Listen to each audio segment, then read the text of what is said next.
fiambenana, vavaka fiambenana. Arainao miala tsinainy hatramin'ny zoma isaky ny amin'ny sivy sasany alina eto amin'ny pejy Andramoka Izaho Aky Radio. Vavaka fiambenana, vavaka fiambenana. Apokalipsy 1:20 ny 15. Ary nahita aho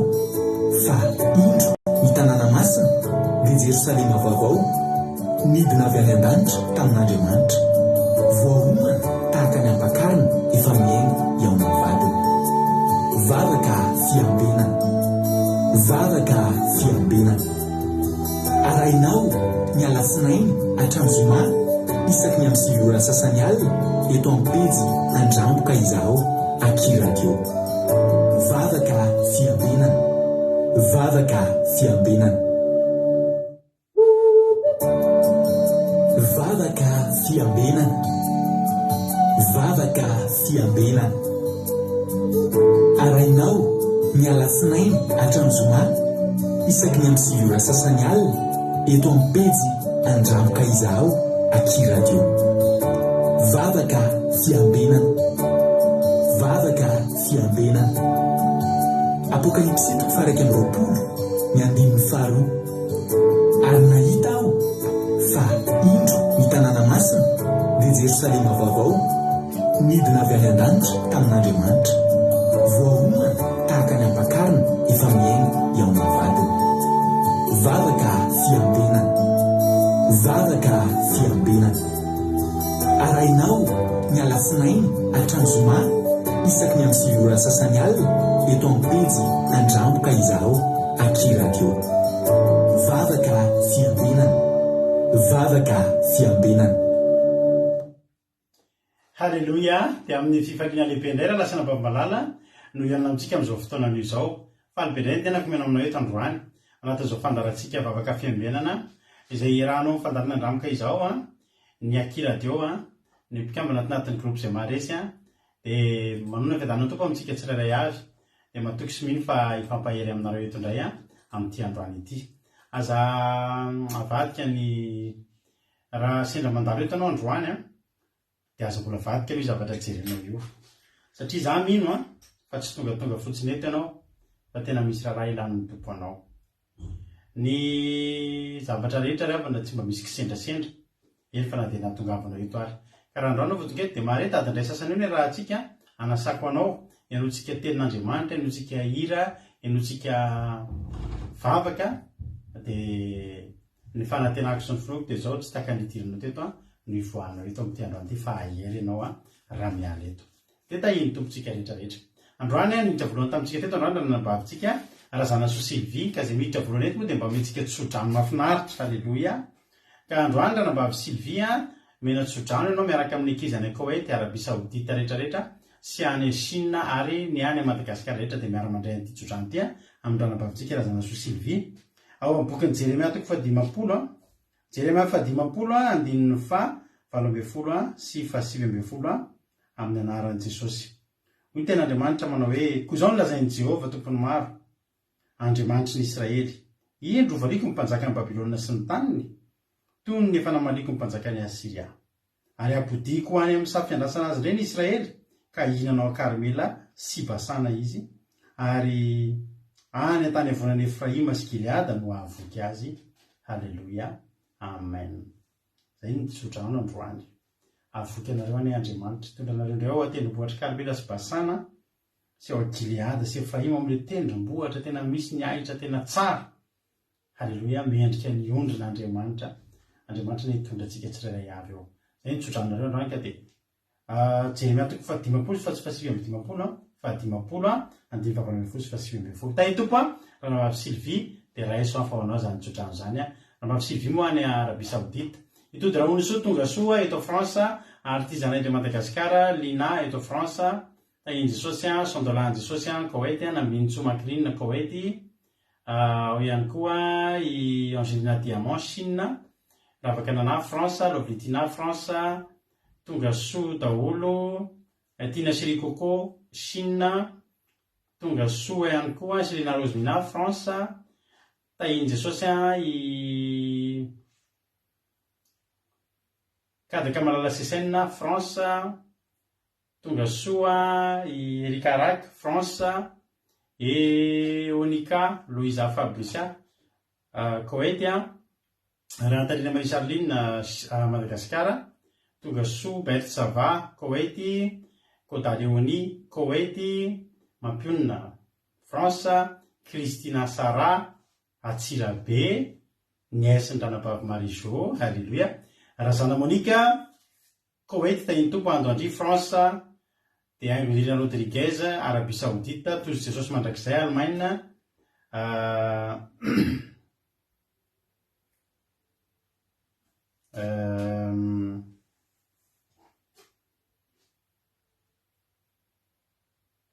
ohatry ny very kely zafady. Tojo Yama Koweït, Bartel Madagascar, Mayor Tansina Koweït, tonga soa ihany koa i andro andry France, sasany apôstôly Rahalahy Madagascar, Christina Sara,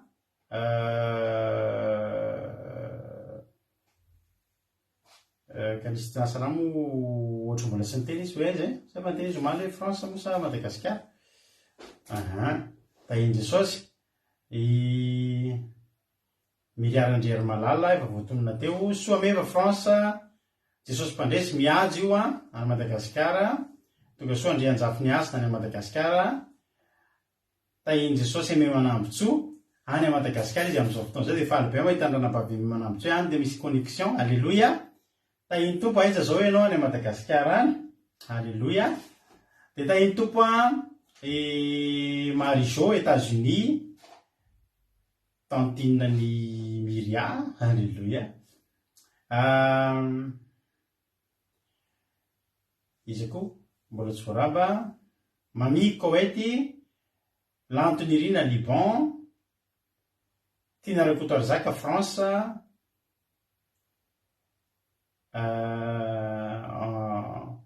Angèle Pagès France, dia izy koa zay angambany mbola tsy voaraba, Andolina Suzelle Suisse,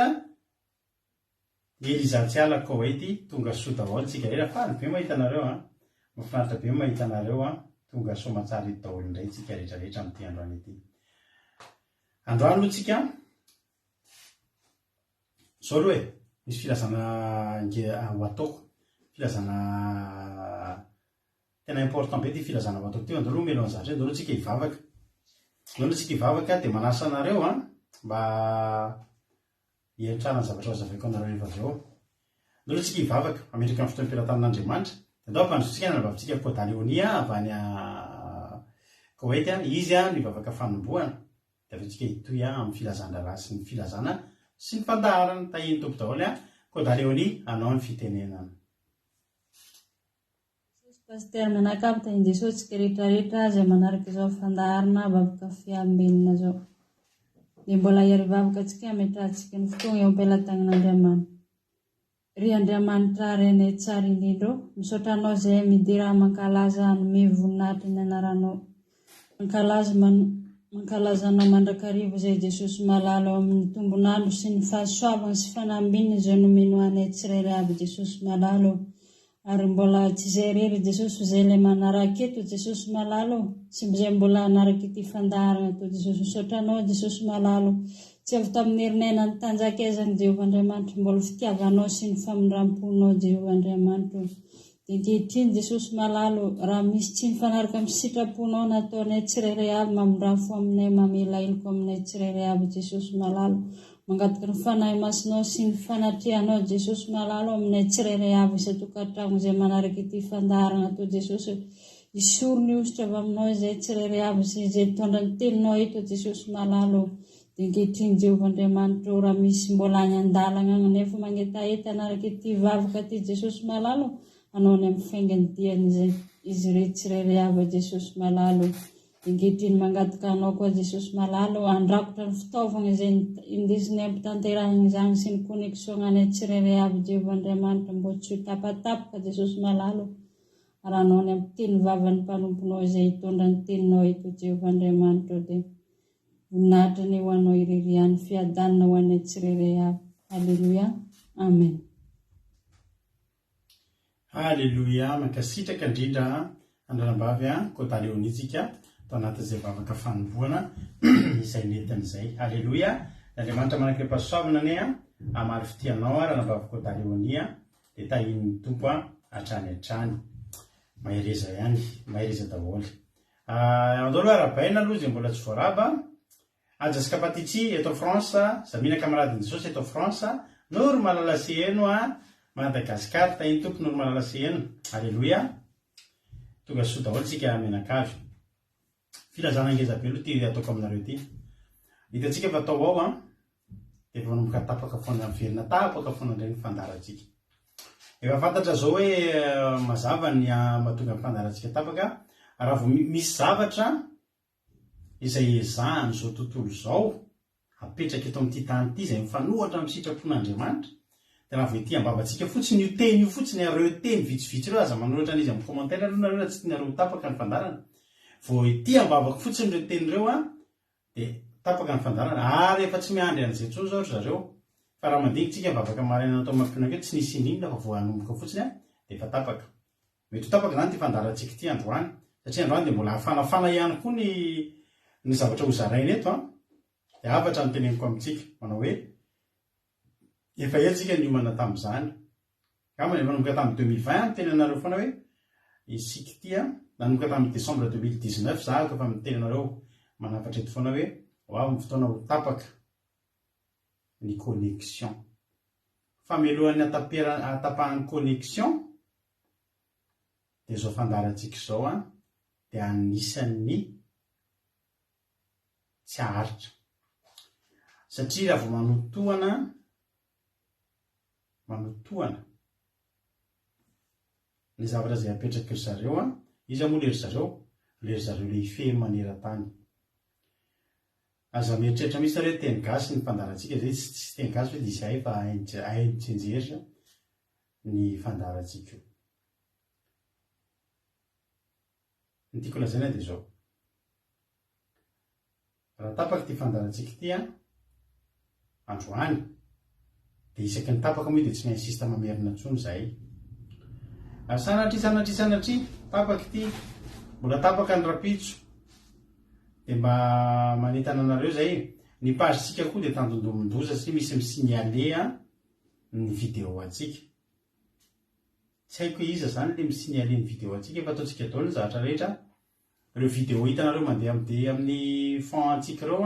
dia efa ezahana mihitsy hoe efa tsy misy an'le droit reny io. Dia miezaka mihitsy tsika tsy mandefa hira vazaha misy droit. Ataontsika mihitsy ny hevitra rehetra hoe mba mitandra tsika tsy ho tapaka fa nefa dia mbola hitantsika fa ty tapaka folotromalo zao dia tapaka le izy. Zao no teneniko antsika rehetrarehetra. Ity fandarantsika ity dia eo ambony ao zany hoe fil kely fotsiny mampiona antsika eto. Tsika tsy mba manana hoe toerana ionana. Fil kely dia tsy mizany fa ny connexion. An'le connexion na misy aza dia ny fitaovana fahatsika ampanetsera dia ny Facebook dia ny tokony fotsiny afaka mandidy izay tokony alefa sy tsy tokony alefa. Zany hoe amin'ny fotoana rehetra. Tsika zany raha sanatria misy ny fatapahana dia tsy mba misy koa na dia fotoana fanaovana veloma reny nafinaritra reto ny fiarahana dia tena sy ny sisa fa tapaka io dia tapaka.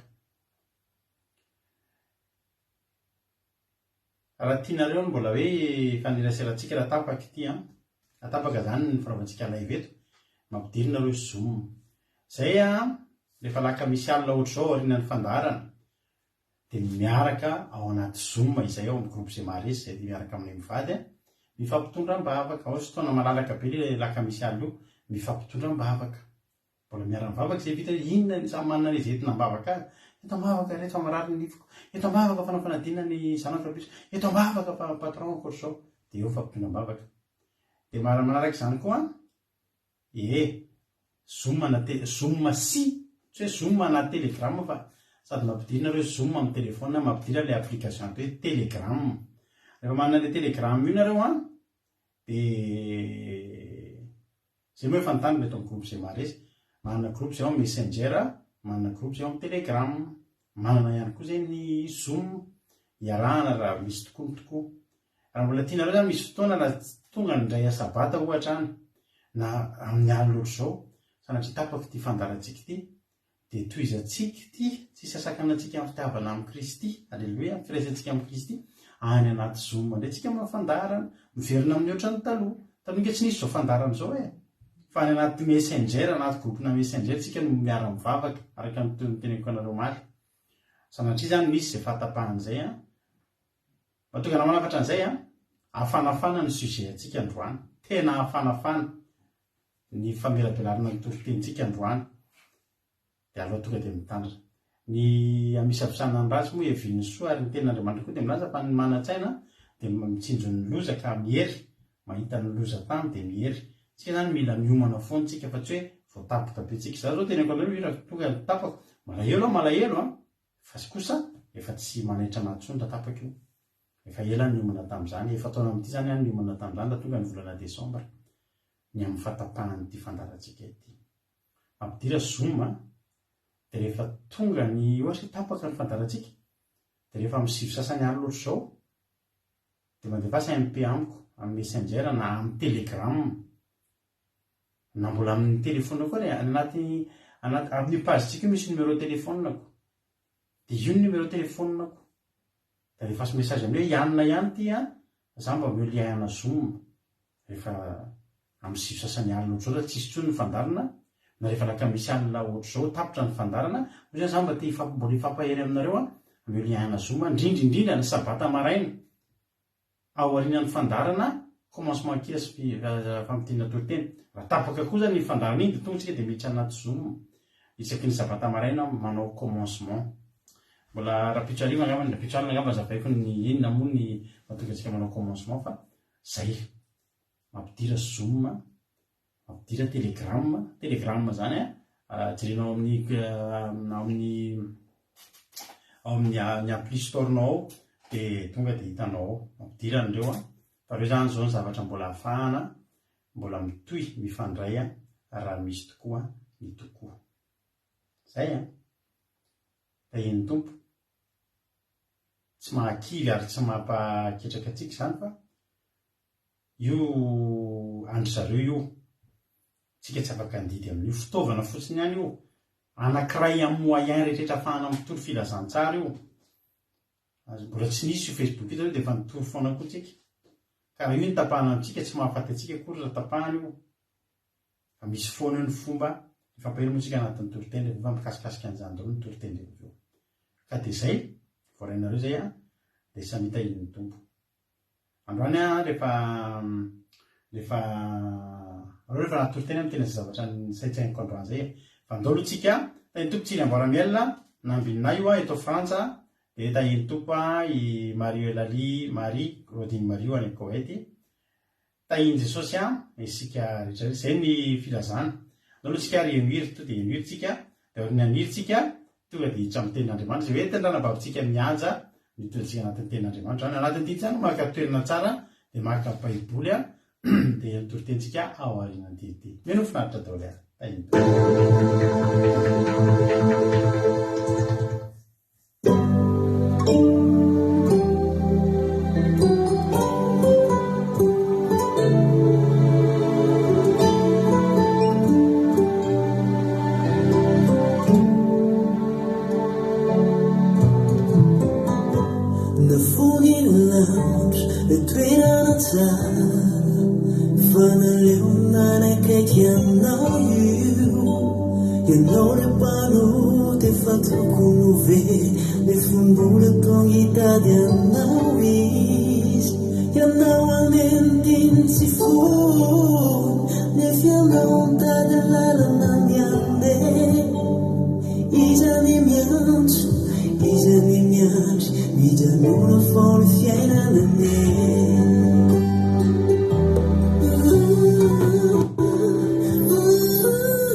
I'm not in things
Alléluia.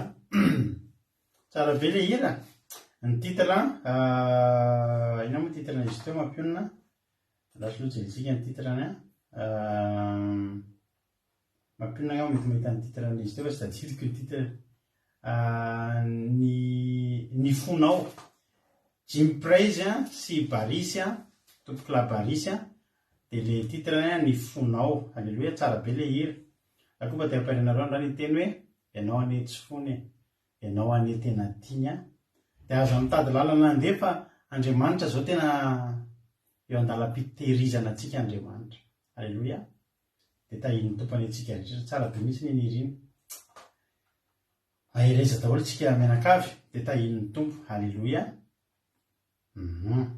Ny fonao. Jim Praise izay misy le izy ny fonao ny titrany. Alléluia. Misaotra anareo nakafy. Alléluia. Andao ary eno toriteny aritsika. Mpandrotsika na babitsika mihaja dia mihaino tsara nareo lalindalina kely ny toritentsika androany. Dia meno finaritra daholo ary. Matoka fa ahafahantsika mifampahery izany ten'Andriamanitra izany amin'ity androany ity. Andao mpandrotsika na babitsika mihaja Jesosy mpandresy. Anao ny fitenenana mahereza daholo ny finaritsika rehetrarehetra. Alléluia. Tahiny Jesosy pastora mianakavy tahiny Jesosy isika tsirairay avy manaraka izao vavaka fiambenana alina izao. Raisiko fahasoavana lehibe ho ahy indray riavana malala ny izara amintsika ny tenin'Andriamanitra eto androany ka ny tenin'Andriamanitra izay mijerentsika dia hitantsika ao amin'ny boky ny Apokalipsy toko 12:1 ka hatramin'ny 9. Apokalipsy 12:1-6. Rehefa hitantsika ary ny teny ny soramandry mivaky toy izao: ny amin'ny vehivavy mitafy ny masoandro izay noenjen'ny dragona. Ny andininy voalohany mivaky toy izao amin'ny anaran'i Jesosy. Ary nisy famantarana lehibe hita tany an-danitra dia vehivavy mitafo ny masoandro, ary ny volana no eo ambanin'ny tongony, ary misy satro-boninahitra kintana 12 amin'ny lohany, sady be voka izy ary mety jazy izy ka mitaraina, satria marary fatratra efa hiteraka. Ary nisy famantarana hafa koa hita tany an-danitra, ka indro nisy dragona mena lehibe manandoha fito sy tandroka 10, ary misy diadema 7 amin'ny lohany, ary ny rambony dia manala ny apatelin'ny kintana amin'ny lanitra ka manjera ireny ho amin'ny tany. Ary ny dragona nijanona teo anatrehan'ilay vehivavy efa hiteraka mba andrapaka ny zanany raha vao teraka. Ary niteraka zazalahy izy izay efa anapaka ny firenena rehetra amin'ny tehim-by, ary ny zanany novonjena faingana nakarina ho any amin'Andriamanitra dia ho any amin'ny seza fiandrianana. Ary raha vehivavy kosa nandositra nakany amin'ny efitra izay nisy fitoerana namboarin'Andriamanitra mba ho velomany 720 andro izy. Amen. Ny boky Apokalipsy ry havana malala dia boky farany ao amin'ny Baiboly, boky izay mifantoka kokoa ny amin'ny filazana ho avy fa tsy toy ny boky rehetra. Ny boky Apokalipsy dia mitatitra ny famantarana samihafa izay hita sy renjaolina tao amin'ny fahitana izay endriky ny etỳ tany. Ny Apokalipsy amin'ny teny Grika dia atao hoe Apokalipsis, izany hoe fanesorana voaly na saronana. Apokalipsy na koa hoe fanambarana, révélation izy amin'ny teny frantsay. Ity bokin'ny Apokalipsy ity zany ry havana malala dia boky fampafantarana izay miafina sy izay tsy fantatra taloha, araky ny fantatsika tsara fa i Jaona Apôstôly no nanoratra ny bokin'ny Apokalipsy tamin'ny fotoana navaivay ny fanenjehana kristianina, tokony tamin'ny taona 70 tao aorian'ny nahateran'i Jesosy Kristy. Nosoratana ity bokin'ny Apokalipsy ity ry havana malala mba ho fampaherezana ny kristianina izay miatrika fahoriana sy fanenjehana. Eto ny toko 12 ka hatramin'ny toko 14 dia hitanisana fotsiny ireo fahitana famantarana samihafa hitan'ny Jaona Apôstôly tany an-danitra. Eto amin'ity toko 12 ity andininy voalohany ka hatramin'ny fahaeniny ity ry havana malala dia milaza zavatra telo lehibe. Ny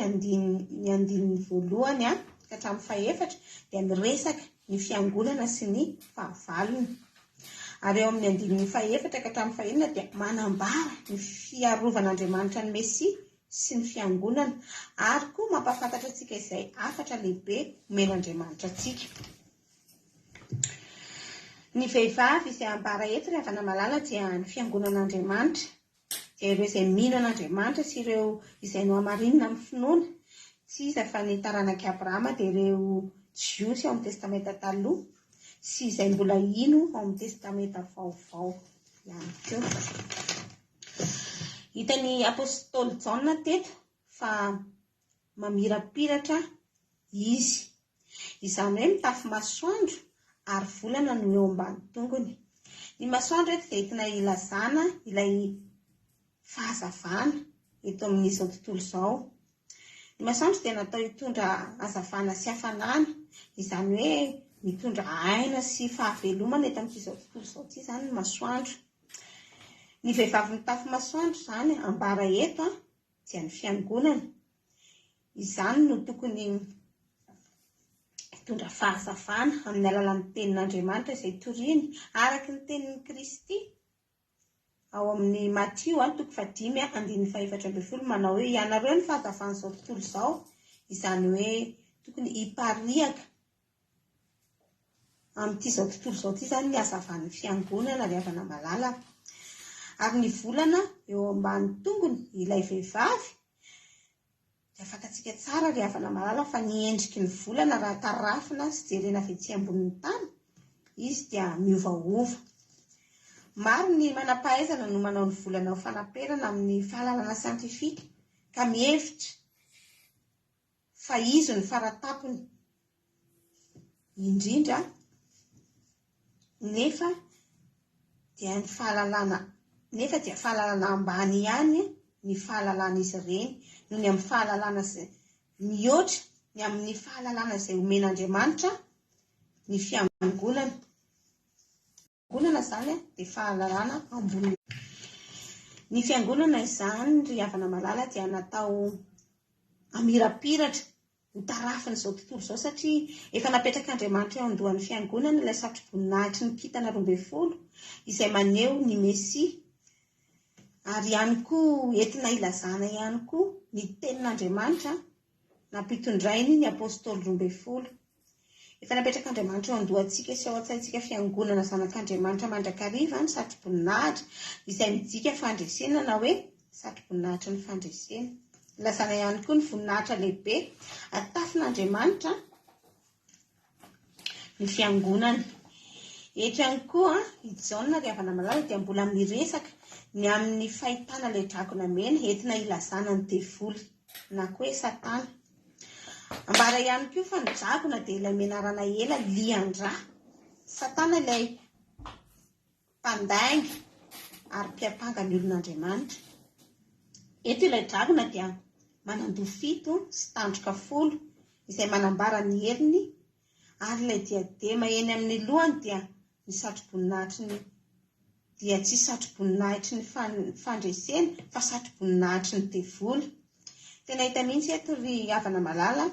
fa Satana dia mpakatahaka sady mpisandoka ny herin'Andriamanitra ahafahany mamitaka ny olona eto amin'izao tontolo izao ity. Voalaza koa eto fa ny rambony dia manala ny apately ny kintana eny amin'ny lanitra. Izany koa dia mbola ilazana ny heriny ananany hatrany an-danitra kanefa dia voafetra izany herin'ny Satana izany. Manambara ihany koa fa Andriamanitra mbola tompony hery sy fahefana. Izy no mbola mifehy ity fahavalo ity. Voafetra an'Andriamanitra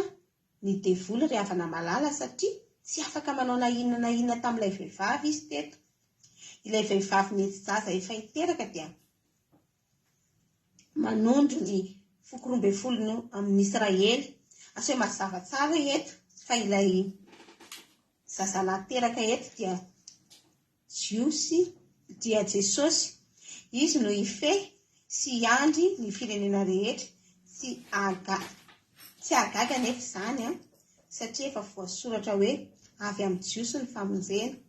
Eto dia nasehony ilay fahitan'ny Jaona miaraka amin'ilay zaza koa ho teraka ny dragona. Ny andro fotsiny andrapaka azy raha voalatsaka ilay zaza. Nefa teto ilay zaza voateraka dia nentina faingana nakarina ho any amin'Andriamanitra any an-danitra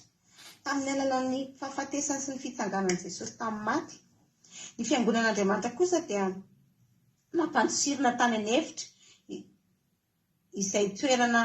eo anilan'Andriamanitra ary efa fantatra hatrany am-piandohany izao rehetrarehetra izao ry havana malala fa ho resin'ilay zaza teraka io ny dragona satria Jesosy Kristy ilay zaza ary izy ilay vady lohan'ny fiangonana ary kitana fitarikandro. Eto izany dia manam-parasahady ny fandresen'ny fiangonana izany. Alleluia. Amen. Alleluia. Makasitraka indrindra raha nampavy mihaja tao anatin'izay tenin'Andriamanitra izay nentinao teto izay. Alleluia. Andriamanitra manakary pasoavana ne. Alleluia. Amaly fitianao tamin'ny tenin'Andriamanitra izay nentinao teto dia mahereza trany dia mitombozy mitombo pasoavana dia mahereza amin'ny asan'Andriamanitra. Alleluia. Apokalipsy ity ampanomboana aloha dia teneniko anareo hoe ny fampianarana ity apokalipsy 12 ity ny apokalipsy rehetra mihitsy moa dia raha ny tena marina andro sabata mihitsy fanaovana satria dia toriteny lavalava satria araka zany anarana zany tokoa misaotra andranam-bavy mihaja nanazava an'izay fa ny atao hoe apokalipsy moa atao amin'ny baiboly dia hoe fanambarana zany hoe misy zavatra révélation misy zavatra révélena zany a misy zavatra zay tsy hita zany a fa ho ambara tsy fantatra hatramin'izay fa ho ambara ary marina mihitsy le teo hoe nidikany hoe apokalipsiko apokalipsus dia fanesorana voalina fanalana fisalobonana nisy zavatra takona zany tao a dia hoesorana ka ny fanasorana no tsy vita ao anatin'ny fotoana fohy fa tena misy fanazavana ary fampianarana tena tokony misy isaky ny andininy a na isaky ny toko dia tena misy fampianarana mila fizarana resaka tantara mila mijery tantara nisy teto amin'izao tontolo zao mila mijery fiainan'olona mila mijery vanim-potoana rehefa mitory sy ary tsy maintsy misy resaka miresaka mombana fiangonana angezabe misy eto tany ary eo indrindra tiako hidirana hoe izay zavatra izay mba hiarovantsika ny fandarantsika dia mamela anareo anazavazavatra marobe maro aminareo androany fa misy zavatra ihany nefany a tsy maintsy ho tsoresahako lavabe na dia izay aza anisan'ny heriny ty apokalipsy toko 12 ty mba ho fiarovatsika ny fandarantsika tsy ho tapaka satria raha miresaka an'izay ka manonona anaran'olona misy anarana olona mantsy voatonona eto anatin'ity apokalipsy 12 tsy ny apokalipsy 12 any fa miresaka bibidia tsika miresaka ny chiffre 666 tsika miresaka ny amin'ny antikristy tsika zany zao izy dia fanomboka voateniko sady indray dia misy olona mbola velona am'izao tsika miteny zao ho voateny ao anatin'izao nefa raha voazay ny voateny dia tapaka ny fandarantsika ka etsika mifahendrena ihany izy a donc zany a misy any ny zavatra na dia ho révélena aza na dia ho ambara zany zava-marina dia misy any somary fehezantsika kely azy a ao anatin'izay alleloia raha mety aminareo zay a dia izay a no ataotsika androazantsika nala fisalobonana anambara zava-miafina ampiariary ny zavatra takona zay ny apokalipsia ary ny apokalipsy moa dia nisoratan'ny apôstôly Jaune mamakitsika ny amin'ny voalohany a dia apôstôly Jaune notra azy tany amin'ny osy atao hoe Patmo voningadra tany izy a dia tany izy no nahita ny fahitana ary tsy nisy ny fironony fa tena fahitana tamin'ny fahitana tena izy koa ary mba nanambarana tamin'izany fotoana izany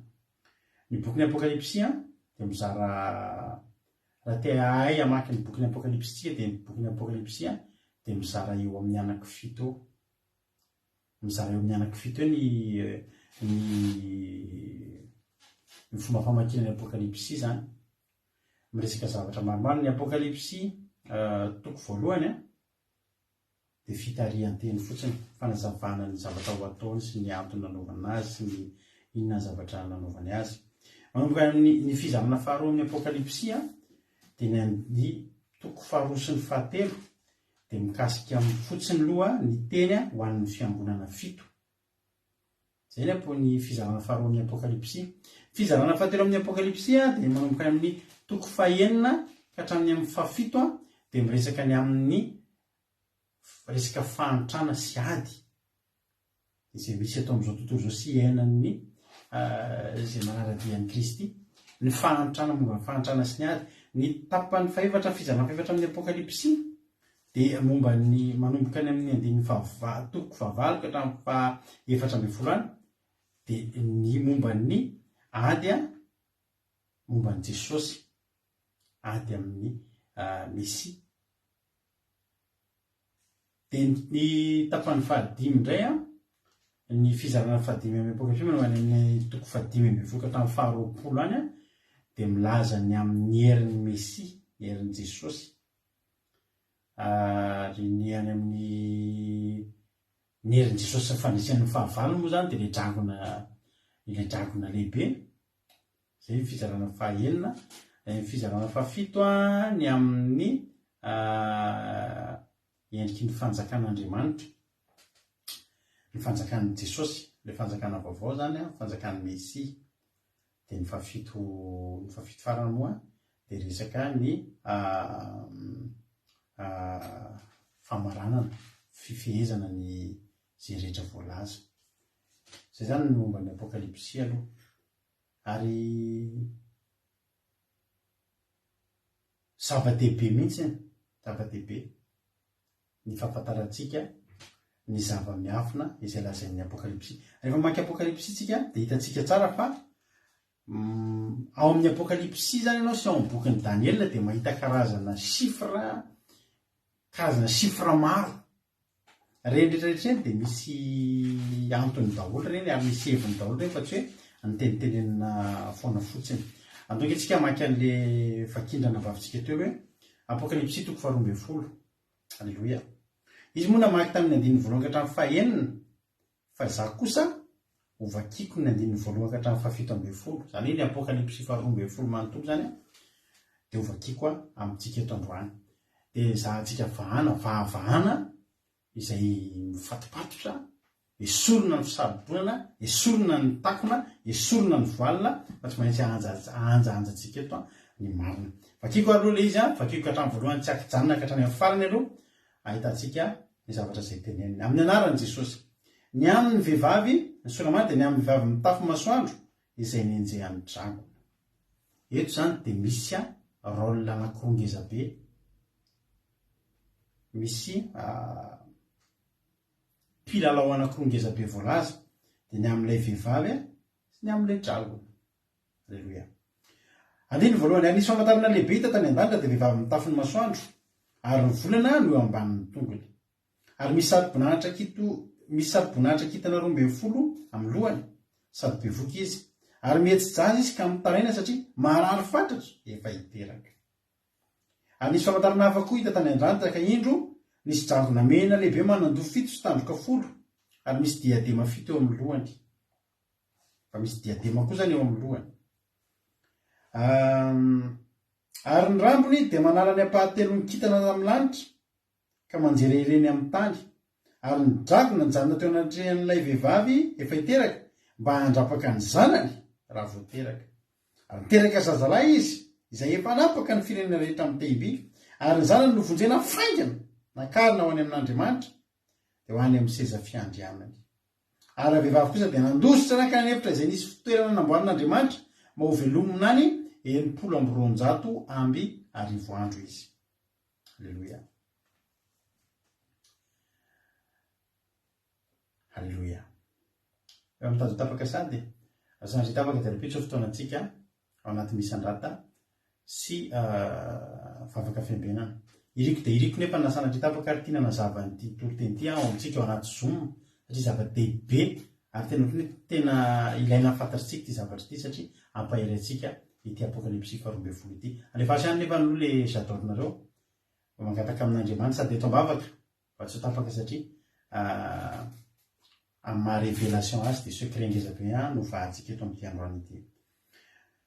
Ary andiny fahinintsika zao raha vehivavy kosa nandositra nakany hevitra izay nisy fitoerana namboarin'Andriamanitra mba ho velomina any 700 amby arivo andro izy. Ary nisy ady tany an-danitra Mikaela sy ny anjeliny niady tamin'ilay dragona, ary ilay dragona mba amin'ny anjeliny kosa de niady nefa tsy naharesy, sady tsy nisy fitoerana ho azy intsony tany an-danitra. Ary nazera ilay dragona de le menarana ela izay atao hoe devoly sy Satana, izay mamitaka izao tontolo zao de nazera tamin'ny tany izy, ary ny anjeliny koa niaraka nazera taminy. De naharefy mahero any an-danitra amina hoe ankehitriny de tonga ny famonjena sy ny hery sy ny fanjakan'Andriamanitsika ary ny fahefan'ny Kristiany, satria nazera ny mpiapanga ny rahalahintsika. De ilay miapanga azy eo anatrehan'Andriamanitra andro manalina.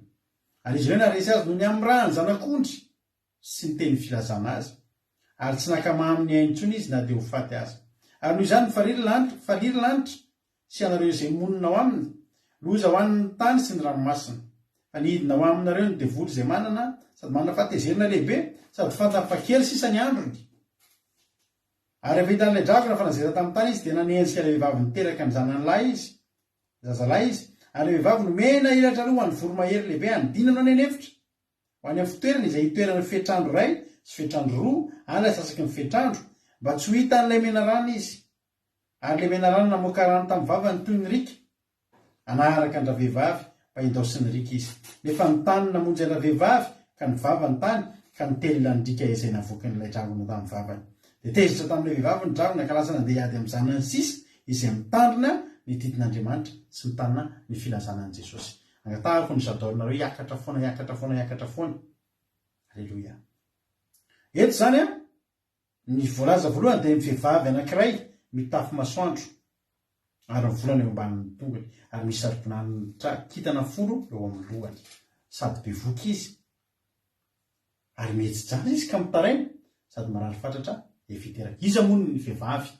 ao amin'ny testamenta taloha ny kodin'ny vehivavy dia fiangonana inona moa ny masoandro dia fahazavana hafanana famirapiratana dia fahamarinana zany ny endriky ny masoandro zany hoe fiangonana mitazona ny fahamarinana fiangonana ao anaty fahamarinana zay zany le vehivavy resahana eto misy vehivavy karazany roa mantsy ao anatin'ny baiboly indray le vehivavy mitafy masoandro fa ndray koa le vehivavy anankiray any amin'ny apokalipsy toko 7 misy an'ilay hoe raha jerentsika ny solamandry dia misy an'hoe ilay vehivavy janga dia babilôna izay nitangina bibidia ny volonjaka samy vehivavy andro misy vehivavy roa zany a mitana rôlina ngeza be amin'ny apokalipsy dia ilay vehivavy mitafy masoandro fiangonana izay mbola mitandrina fahamarinana ilay vehivavy janga mbola fiangonana ihany koa ilay vehivavy fa amin'ny mahajanga azy dia nandray fampianaran-diso ny jangajanga tamin'ny andriamanikafa tsy mitanatsony an'le filazanan'i Kristy fa nafangarony nolarony zavatra hafa nanao ricantonné nanao composé zay zany a samy fiangonana ihany reo fa ndray mitafy fahamarinana mitafy masoandro ndray janga voapetipetin'ny fampianarana diso isan-karazany zay zany a inona moa le hoe misy volana eo ambanin'ny tongony inona moa ny hevitry ny volana dia milaza zavatra ambony milaza zavatra lehibe ary rehefa tamin'ny andron'ny Josefa rehefa nofy Josefa dia kitana sy ny masoandro sy ny volana izy ny ekoka taminy izy le masoandro sy ny volana ny ray aman-dreniny ny dikan'ilay hoe ilay vehivavy mitafy fahamarinana zany a mitafy masoandro zany a ary ny volana eo ambanin'ny tongony dia fiangonana mitandrina fahamarinana ary mipetraka eo ambonin'izao tontolo izao ity fa mifehy an'ity zao tontolo izao mifehy amin'ny lafininona moa ninninona zavatra eto amin'ity zao tontolo izao ty dia eo ambanin'ny tongony azany tsy mifehy azy tsy mataitra azy fa ao ambanin'ny tongony ny olona anankiray ny fiangonana anaty fahamarinana dia fiangonana taka ny fiangonan'ny Paoly ilay ny teny hoe ny zavatra rehetra dia ataoko ho taka ny taimboraka zany hoe zavatra atao eny ambanin'ny tongotra zany a zavatra hitsahana zany a zavatra tsy oloavina tapony loha zany hoe ity zao tontolo izao ity ny fiangonan'ny fahamarinana zany ny fiangonana ilay vehivavy mitafy masoandro zany dia tsy miraratsony an'io zao tontolo izao io sy ny fitety hoe mety hoe zava-mamilapilatra eny aminy tsisy rarahina any ambanin'ny tongony zay zany aloha ny hevitriny ary izy io a dia misy saribonahitra kitana 12 vao mitetsika hoe 12 dia zavatra tonga ao an-tsaintsika voalohany mialohan'ny ahatongavany saintsika hoe mpianatra 12 a dia ny foko 12 zanaky Jakoba ny fokon'ny Israely zany reo ilay eny amin'ny satroboninahitra azadino tsika na hivavaka taky ny ahoana taranaka voafity dia taranaka voafity foana aloha ny zanak'Israely ary ireo olona 44,000 izay endrasana hiakatra ny an-danitra reo 44,000 reo tsika tsy anatin'ireo fa ny 44,000 dia ireo taranaka voafidy ireo zany mbola mero lalanantsika foana reo aleloia raha mitanan'i Jesosy Kristy reo aleloia zay zany a le saribonahitra misy kitany 12 dia bevoka izy dia mihetsijazy izy ka mitaraina satria marary fatratra hiviteraka io zany le fiangonan'ny fahamarinana io a dia ny fiangonana natrangan' Jesosy, fiangonan'i Jesosy Kristy zany io vehivavy io, ary io vehivavy io bevoaka iteraka zanaka io. Iza le zanaka? Mpino, ny olo-masina rahatra zay, olona nateraky ny fahamarinana, olona nateraka indray, olom-baovao araka le ilantsika iny, any olona teraka ao anatin'ny fahamarinana, ozy izy tsika ny fo ara-panahy, fifoazam-panahy avy natory, de ny fo de nateraka indray. Alleluia. Amin'ny teny anglisy born again ny filazan'izay matetika rehefa anatin'ny toriteny tsika anatin'ny toriteny teny anglisy matetika izay voalaza de metsy jaza izy zany hoe iteraka le fiangonana io zany i Kristy Jesosy nametraka an'io fampianarana,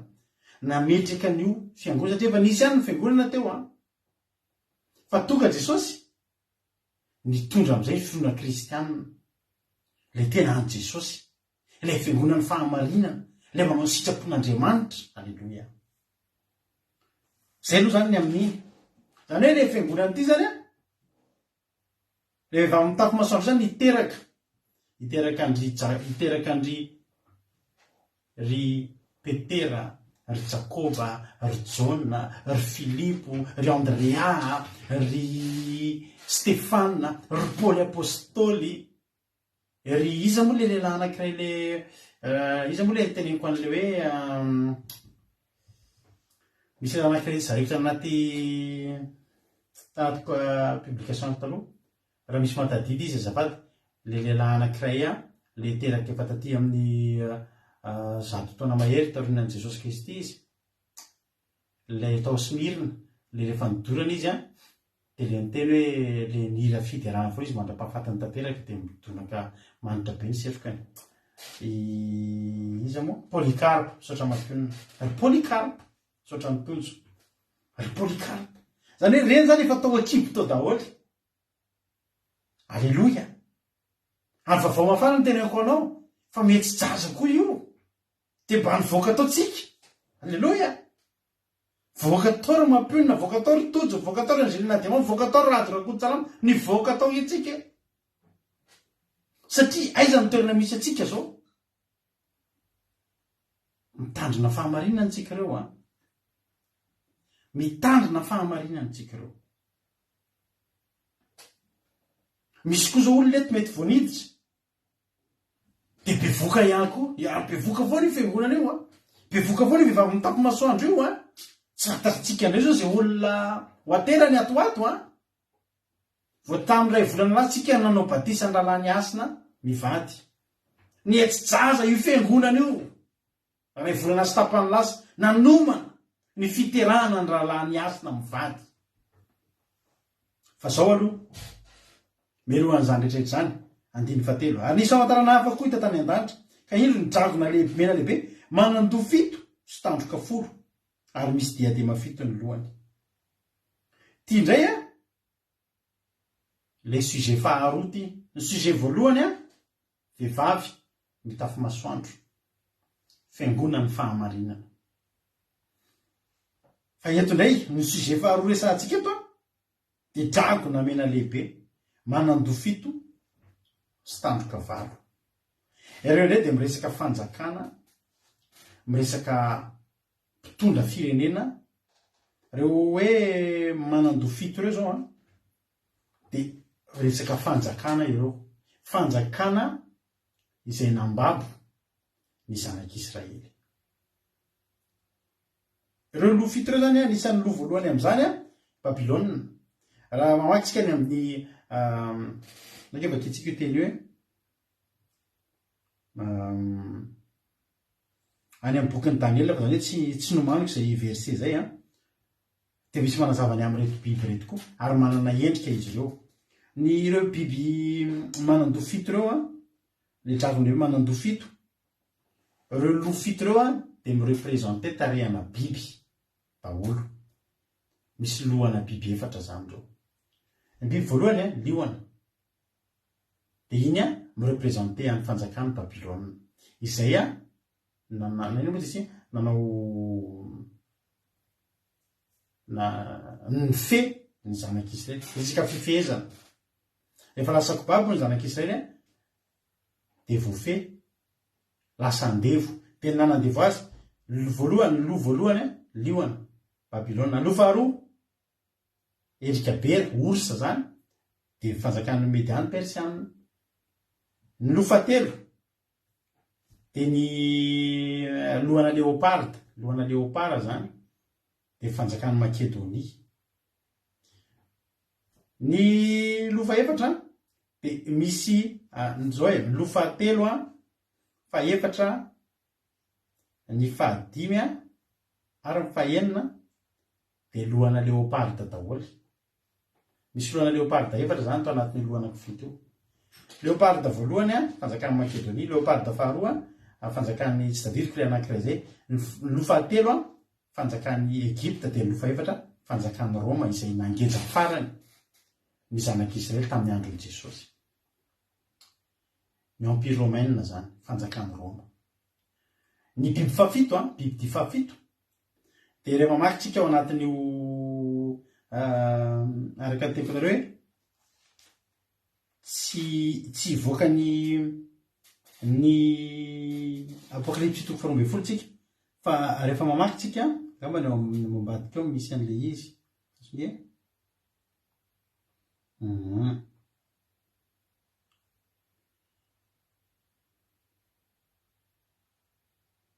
le biby fafito io de biby tena matsiravina be mihitsy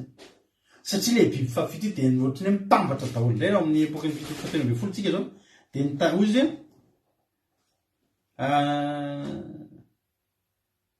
ohatran'ny léopard izy de tonga ny takany be vava ny takany lioana de mbola nomena fahefana koa izy apocalypse 13 lay tsika afaka mamaky ny mombany io zany hoe le biby fafito io zany le lo fafito tena lo matsiravina be ary manana fahefana be mitambatra daholo ny fahefana zay nananan'ireo biby rehetrarehetra re fanjakana rehetra anazava momba zay ary zavatra azavaiko mihitsy le mety atapaka ny fandaratsika fa tsy maninona nefa zany zao zany famantarana lehibe nisy an'ilay dragona mena lehibe manando fito tandroka fito sy diadema fito eo amin'ny lohany manando fito sy tandroka folo ary ny rambony de manala ny apahatelo ny kitana amin'ny lanitra ka manjera reny amin'ny tany amin'ny alalan'ny rambony zany ke mba tonga le de volo lava rambo amin'ny alalan'ny rambony no angalany fanahy sy kitiany de jerenareo ny rambony io dragona mena io de ny sarika avy tao an-danitra tao tamin'ny alalan'ny fakapanahy nisy anjely tratran'ny fakapanahy tao hoy ny ten'Andriamanitra hoe ary ny rambony de manala ny apahatelo ny kitana amin'ny lanitra le reo kitan'ireo de représentation an'ny anjely n'Andriamanitra ao an-danitra ao reo anjely analikisa ao an-danitra ao ny endrik'ireo kitanareo de fantatritsika tsara fa midevoly rehefa natotona tanteratany de niaraka natotona tany ny ray apahatelony ny anjely ao an-danitra ao zany hoe tamin'ny alalan'ny fakapanahy tamin'ny alalan'ny fitariany sy ny fanambatambazana ny anjely tao an-danitra tao de nisy latsaka tao anaty fanika ny anjely ray apahatelony reo anjelyn'Andriamanitra kitiany tamin'ny rambony ary mandraky tiany androany de amin'ny rambony daholy reny fakapanahy rehetrarehetra mahazo ny olombelona reny de kitiany le dragona amin'ny rambony de zay kitiany amin'ny rambony de raraka kitiany amin'ny rambony de raraka ny apahatelony de menjera ho amin'ny tany reny latsaka tety tany miala tany an-danitra ary ny dragona janona teo anatrehan'ilay vehivavy viteraka mba handrapaka ny zanany raha voateraka io dragony koa zany de miandry an'ity fiangonan'ny fahamarinana ity miandry akendry toana miandry hoe iza no teraka izy zany olom-baovao teraka izany de zay olom-baovao teraka za amin'ny tenina atsika tsy mitovy ny ady sy ny fakapanahy atrehan'ny olona mivavabavaka hatramin'izay sy ny olona manomboka mivavaka mifoara-panahy zany mahatonga ny batisa tsika io tena mandalo batisan'ny hafa ary sarotra mandalo adika tsika ravana rehefa atao batisan'ny rano be zay ny ampahiriziko anareo foana raha mbola misy olona tsy vitany batisan'ny rano be eto miazaka za ianao ndao ianao atao batisa fa ho avy Jesosy io le batisa tsy tiany le dragona satria io ny batisan'ilay vehivavy mitafy masoandro io ny batisan'ny Jesosy matoa Jesosy natao batisa Jesosy tsy mila atao batisa fa Jesosy tsy nikasi anota ny batisa dia natokana ho an'ny olona nanota mila mibebaka ary batisan'ny fibebahana ny anaran'iny Jesosy tsy mila atao batisa fa nanaovan'i Jesosy batisa mba ho fianarana ho an'ilay fiangonana ho an'ireo zanaka teraka rehetrarehetra hoe zao le atao hoe batisa be dia be ny olona mandiso le rano kely eto dia efa mety batisan'ny rano zany tsy ara-baiboly ko raha tsy ara-baiboly ko no nataon'i Jesosy mba tsika mieritreritra ravana fa mahatonga antsika mandalo batisan'ny afo mahamay alohan'ny batisan'ny rano be tsy atao batisan'ny rano kely zany tsisy vita fotsiny amin'izao betsaka ny olona manam-paniriana ho atao batisan'ny rano be fa tsy mety tanteraka na miverin-dalana satria mafy miady mandalo batisan'ny afo satria na mahatonga zany miandry eo ilay dragona miandry eo amin'ilay vehivavy teraka miandry zay ivoaka dia ho alain'ny fanahy fakapanahy be ny alohan'ny batisa io mba hanina ndikany hoe voarapaka na rehetra zay niomana atao batisa ireny zany batisan'ny rano be tsy vita batisa niverin-dalana dia tadidio any ambavan'ny dragona nareo zany dikan'izay mialatsiny marina ny lazaintsika eto fanambarana ny apokalipsy le dragona tsy niala teo amin'izay teo anatrena le vavy mba hiteraka ka handrapaka ny zanany raha voateraka ary niteraka zazalahy izy niteraka voalohany tamin'io fiangonana io dia Kristy ihany nametraka aloha Jesosy ny fampianarana tonga ho aminy daholy men'Andriamanitra azy ny mission ataony ety an-tany dia nataony voalohany izy aloha ny nateraka voalohany aleloia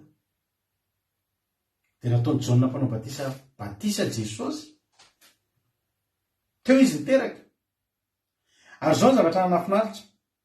ho tena vantra hoe le dragona teo anatrena vavy mba andrapaka ny zanany raha voateraka fa izao men'Andriamanitra ny tonga aloha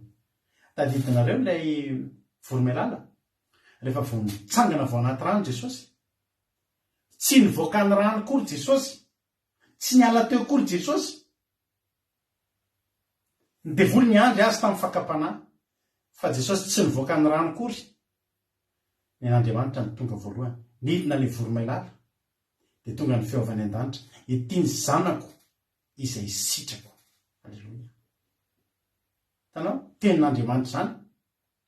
iny ilay teny hoe nateraka ny zazalahy izay efa napaka ny zanany novonjena aingana eto amin'ity zao tontolo zao iainantsika ity dia ho avy ny fametrahana ny marika sy ny tombo-kase izay rehetra misy ny tombo-kase an'Andriamanitra tsy azo ny devoly asiana marika intsony Jesosy vao nilatsaka nitsangana vao anaty rano nidina ny tombo-kase an'Andriamanitra zanako ity ity ny tamponeko asiko tombo-kase tsy azoko ity anao anay io halleloia tsisy azon'le dragona natao jerenareo zany endrika zany koa dia endrika tadidinareo tamin'i Jesosy voateraka dia inona ny zavatra nitranga ho vonona daholo ny zazalahy rehetrarehetra satria tiany Herôda ho vonona tsy tiany Herôda ho velona i Jesosy satria fantany ozy izy manga zany mahekoaka eo anatrehan'ilay mpanjaka zay mpanjaka ny Jiosy voalaza nge fa le vehivavy io teraka zazalahy izay anapaka amin'ny firenena rehetra neny Herôda amin'ny firenena Israely fa io lehilahy io anapaka ny firenena rehetra ambony lavitra aloha neny Herôda ny fahefany dia ny mbola zaza neka vonoany Herôda aitsika tsara le tamin'ny fotoana vonona daholo ny zazalahy latsaky ny roa taona tamin'ny andron'i Jesosy zany hoe be dia be zany ny zazalahy kely tamin'izany tratran'le dragona vao niteraka le vavy dia nilasan'le dragona Jesosy naninona le toyana izy ary niteraka zazalahy izy efa napaka ny firenena rehetra amin'ny tehim-by ary ny zanany novonjena faingana nakarina ho any amin'Andriamanitra dia ho any amin'ny seza fiandrianany ary ilay vavy nandositra nakany an'efitra izay nisy fitoerana namboarin'Andriamanitra tonga dia mifoaziny anjely Josefa sy Maria ndana eto midina any Egypte ny zaza zao dia zao fitsoahana an'le dragona ngeny fitsoahana an'le dragona iny dia rehefa ndrezy tany anefitra ary efa nisy zavatra namboarin'Andriamanitra toerana namboarin'Andriamanitra ho beazina ny anefitra ity zaza ity ary ty le fiangonana ity le raha vehivavy ity nentina tany anefitra ihany koa anizy afaka hiteraka azagaga zany ianao fa ianao io entina ny anefitra ianao io any ny afahana miaro anao ary io efitra io dia toerana fitondran'Andriamanitra ny olony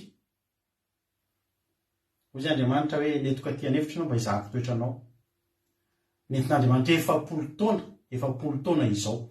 netiko tatianareo izy Andriamanitra mantsy ny zanaka izay nentina ny anefitra atao inona hoy ny ten'Andriamanitra misy lalana manitsy raha miala vao amin'ny tany Egypta ho any amin'ny tany Kanana fa izy Andriamanitra misy ady ao aloha ao ka sao hiembotra izy raha tratra ny ady fa aloka izy manodidina ty amin'ny tany efitra ty zany hoe le tany efitra zany tany efitra fa sura tany efitra fa efa namboarin'Andriamanitra ianao re tsara hoy le ten'Andriamanitra andiny fahinana raha vehivavy kosa nandrosina ka anefitra zay misy toerana namboarin'Andriamanitra mba ho velomina aikay tsika makany anefitra io tsy ho vonoina fa ho velomina mba ho velomina any 900 andro inona moa ny dikan'izany 900 andro 1260 jours raha io ny zarentsika avadika ho année afaka manao calcul ataonareo divisé par 30 enge io hoe divisetsika par 30 io izy zany man'izay calcul zay dia manome io 900 andro manome 3 taona sy tapany io équivalent 3 taona sy tapany io 1260 jours io 3 taona sy tapany zany ny fotoanany afenany Eli tany anefitra rehefa tsy nisy orana itsony tany Samaria 3 taona sy tapany no nanafenan'Andriamanitra ny Eli nanomezany azy ny renoranony Kerita sy nameloman'ny ino izy ty dia 42 mois ataovy lasa année ndraiky raha navavilavia fa 42 mois firy io 42 volana 3 taona sy tapany 3 taona sy tapany io zany le tsy nisin'ny ranon'olona tany an-tanàna fa velona kosa le zanak'Andriamanitra tany an-tany efitra anisan'ny 3 taona sy tapany io zany nandefasana n'ilay vehivavy nandositra tany anefitra dia tsy nisy tsony ny ranon'olana atao an-tanàna ary rehefa le fiangonana amin'ny tafo masoandro ny tsy eo an-tanàna dia tsy midina itsony ny révélation tsy midina itsony ny feo an'Andriamanitra le ranon'orana eto dia endriky ny tenin'Andriamanitra endriky ny tenin'ny fahamarinana alleloia endriky ny teny faminaniana feo an'Andriamanitra 3 taona sy tapany tsy nisy feo an'Andriamanitra tsisy toriteny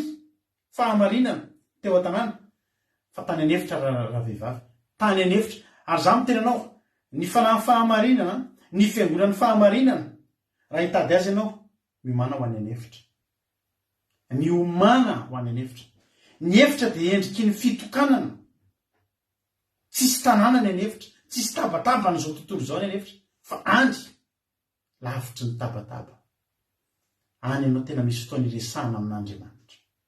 misy fotoana iantsika raha rehefa miditra amin'ny fifahazam-pana ohatr'izao ohatra ny soron'Andriamanitra amin'izao tontolo izao ohatra ny soron'Andriamanitra tafasaraka amin'ny namana amin'ny havana sy ny sisy ozy ny olona ny fivavahanareo mampisaraka amin'ny fianakaviana tsy tompoko tsy hoe mampisaraka amin'ny fianakaviana fa raha mbola eo an-tanàna ny fianakaviana fiangonana ilay vehivavy mitafo masoandro tsy maintsy makany anefitra fianakaviana zany raha te ahita azy makany anefitra tsy mandehandeha ho azy zany rehetrarehetra ary tsy tokony hamperikerika atsika zany tanazarery ary toetrany tsy misy namana tsisy makany anefitra fa any no hameloman'Andriamanitra atsika any no hameloman'Andriamanitra atsika ny hevitry ny 1260 io koa dia zao eto tsy maintsy hiteny an'ilay teny tsy azoko lazaina teo amin'ny tantara taoarinan'ny nitsanganana fiangonan'ny Petera dia nandeha ny finoana dia raha tadiditsika tsara tany amin'ny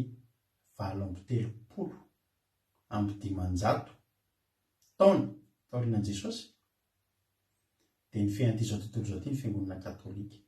hatrany amin'ny taona 1798 dia hitatsika raha mijery ny tantarantsika nisy izany atao hoe fitondrana papaly zany hoe papa zany mety ho tapaka fadarantsika fa tsy maintsy azavaiko aminareo zany 1260 taona 990 taona nisy ny fifehezana ny mpitoina fivavahana katolika an'ity zao tontolo zao ity dia nahatambatra ny fivavahana sy ny politika dia teo nisy an'izany atao hoe vanim-potoana ny fitondrana papaly fitondran'ny papa zany io ihany koa tamin'izany raha mijery tantara nareo dia nahatsiravina ny fanenjehana ny kristianina izay mitana ny fahamarinana satria ny katolika dia namboly fampianarana izay tsy mifanaraka amin'izay napetraky Jesosy Kristy iaratsiny aminareo ary zay tsy nanaraka an'izany dia tahaka ny fitondrana miaramila tamin'izany teneniko anareo misy an'izany olona zaraina anankiroa misy an'izany olona stomma anankiroa misy an'izany misy fomba fampijaliana olona tapahana ny ratsan-tana misy fampijaliana tena akta baribara mihitsy taloha izay nataony ny fitondrana katolika ho an'izay olona tsy mety manaraka ny fampianarany 990 taona ny faharetan'izay ary tamin'izany ny olona dia tena mitsoka tena midositra dia tena miafina ny olona mivavaka mitandrina fahamarinana inona mo ry havana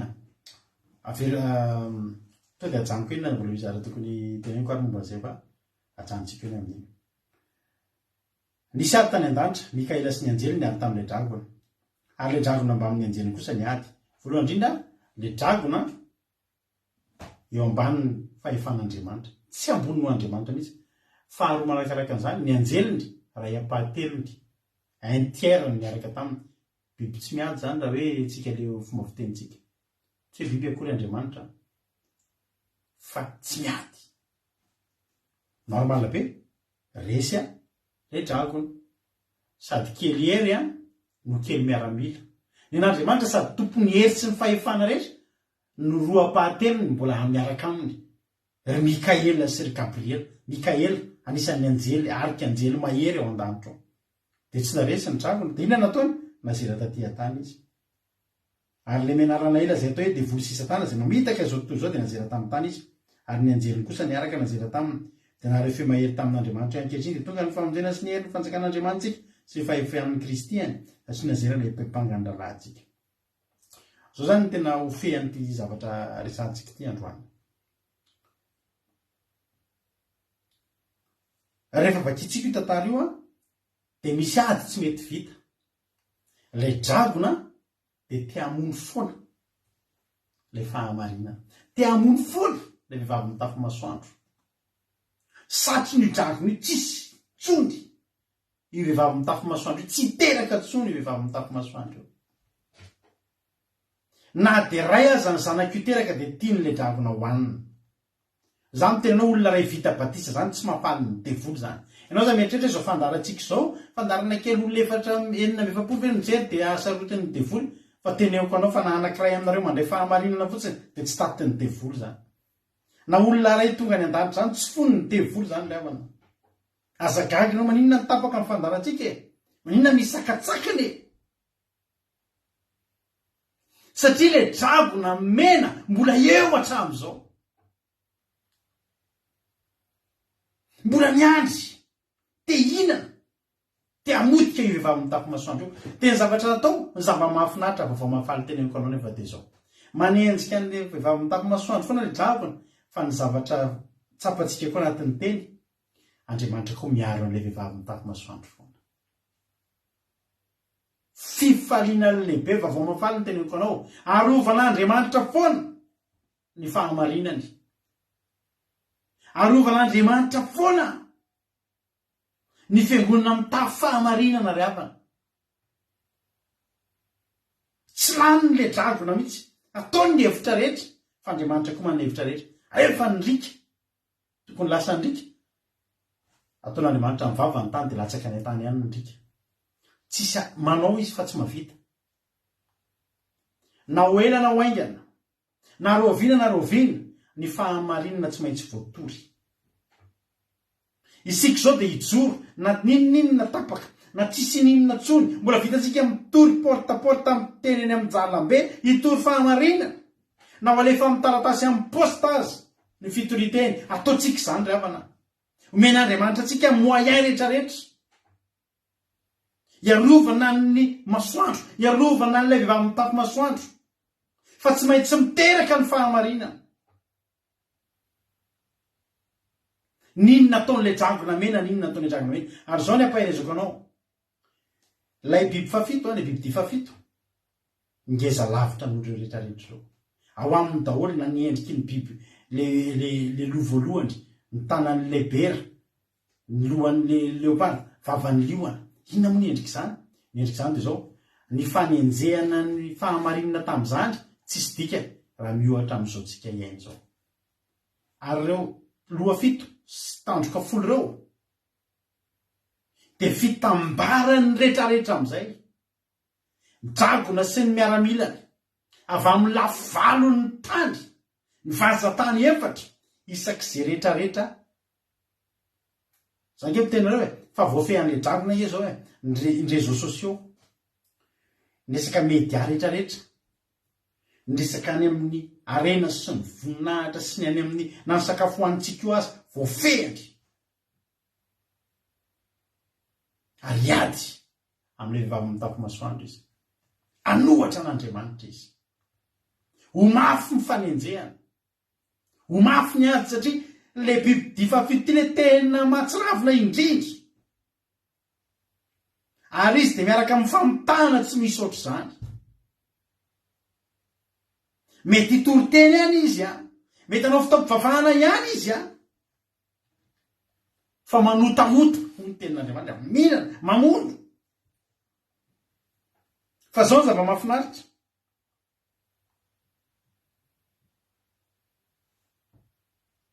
andiny fa 1:12 ary izy ireo naresy azy noho ny amin'ny rany zanak'ondry sy ny teny filazana azy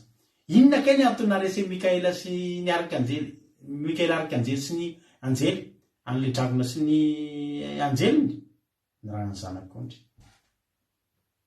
inona kay ny fediny ety amintsika ny rany zanak'ondry ny fiangonan'andriamanitra ry havako vehivavy mitafy masoandro ry havako tsy afa-misaraka amin'ny rany zanak'ondry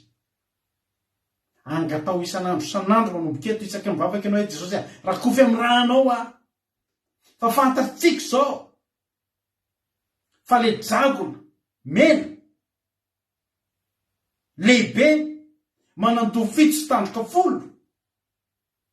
dia te handrapaka atsika andro aman'alina ny andresentsika an'io ninona herin'io na inona fahefan'io tokana ihany zavatra roa ny rany zanak'ondry sy ny filazana azy ny rany Jesosy sy ny filazana an' Jesosy tsy tatiny ary noho izany ozy izy ary tiako tsy nakamaminy ainy intsony izy na dia ho faty azy ny zanaky ty vehivavy mitafy masoandro tiako le manao tsinitsinina ny ainy sozy izy Estera hoe sandeha hiditra any amin'ny Asy mpanjaka fa zao mivavahana reo raha maty dia maty azy zany fatarany Estera misy an'izany tsy nanatahotra Estera no faty ozy Estera rehefa maty dia maty ozy Job na dia amono azy Jehova ozy izy alleloia zany olona nateraky le vehivavy mitafy masoandro daholo zany olona manana an'izany fisainana zany betsaka amintsika ny matahotra ary za tena ohatrany tsy hanao le fandarana zao ohatrany sao dia mba mety isy ozy ny tenin'andriamanitra misy aminareo ngeo alefa ny amponjy loza amin'ny tatao ange fanaovana fizarana zao tenin'andriamanitra hoe tenako anareo fa za manokana izay mivady matoky ny rany zanak'ondry sy ny filazana azy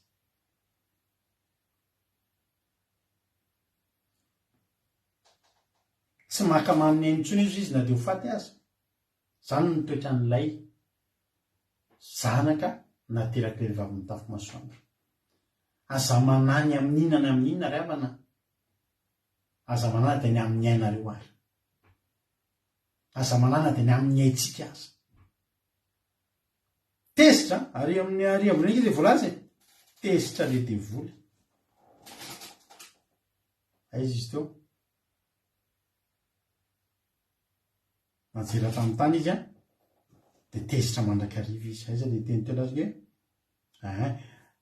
loza ho an'ny tany sy ny ranomasina fanidina ao aminareo ny devoly sady manana fahatezerana lehibe sady fantany fa kely sisany andro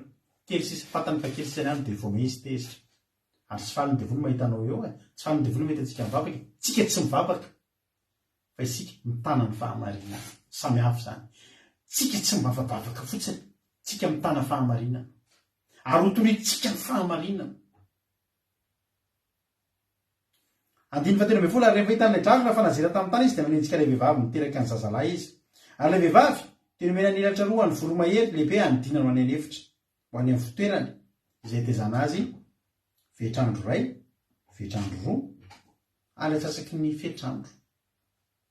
Inona moa zany elatra lehibe hanidinana ho an'ny elatra roa ho an'ny voromahery? Testameta vaovao dia testameta taloha, ny tenin'Andriamanitra. Tenin'Andriamanitra tsisy kilema, tsisy esolona, tsisy anampiana, tsisy analana. Misy olona dia manidina amin'ny testameta taloha fotsiny dia miodikodina eo ihany dia mianjera. Misy manidina amin'ny testameta vaovao fotsiny dia miodikodina. Fa isika ny zanak'ilay vehivavy nomena elatra anankiroa, testameta taloha dia testameta vaovao. Ozy ny tia ny fanekena vaovao fa tia tsy mila titsontsika fa lalàna be nata. Ndanao ianao mitady vorona anankiray manidina amin'ny elatra iray raha mahita. Fa isika tsisy anampiana, tsisy analana. Tenin'Andriamanitra velona, sabatra roa lera, roa daholo zany zavatra zany, ny vaovao sy ny taloha. Aleluia. Ary ilay vehivavy nomena elatra roa ny voromahery hanidinana ny efitra ho any amin'ny fitoerana izay tehirizana azy, fetrandro ray, fetrandro roa, ary atsasaky ny fetrandro. Fetrandro ray, fetrandro roa, atsasaky ny herinandro ireo fetrandro ray, fetrandro roa, telo zay, atsasaky ny herinandro, telo tapany. Ny telo andro sy tapany dia mirepresenté an'ilay telo taona sy tapany ihany koa, satria hoy ny tenin'Andriamanitra hoe ny andro ray dia toy ny arivo. Aleluia. Ary amin'Andriamanitra, hoy Davida hoe ny andro ray dia tahaka ny taona ray. Zany hoe tiana tenenina zany hoe andro ray,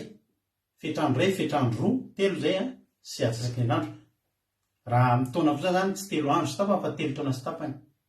Ary telo taona sy tapany koa dia mirepresenté ny asa, ny fotoana ny asan'i Jesosy. Jesosy dia niasa telo taona sy tapany, nanao ny asa fahagakana sy ny torony amin'ny fanjakan'Andriamanitra. Aleluia. Nafenina ange Jesosy ravany. Impiry Jesosy naika ho samborina. Hoy izy zao mbola tsy tonga fotsiny ny fotoana tsy hoe tafaporitsaka foana nandritra ny telo taona sy tapany satria nafenina. Aleluia. 9 ary le mena rano namoaka rano tamin'ny vavany toy ny rika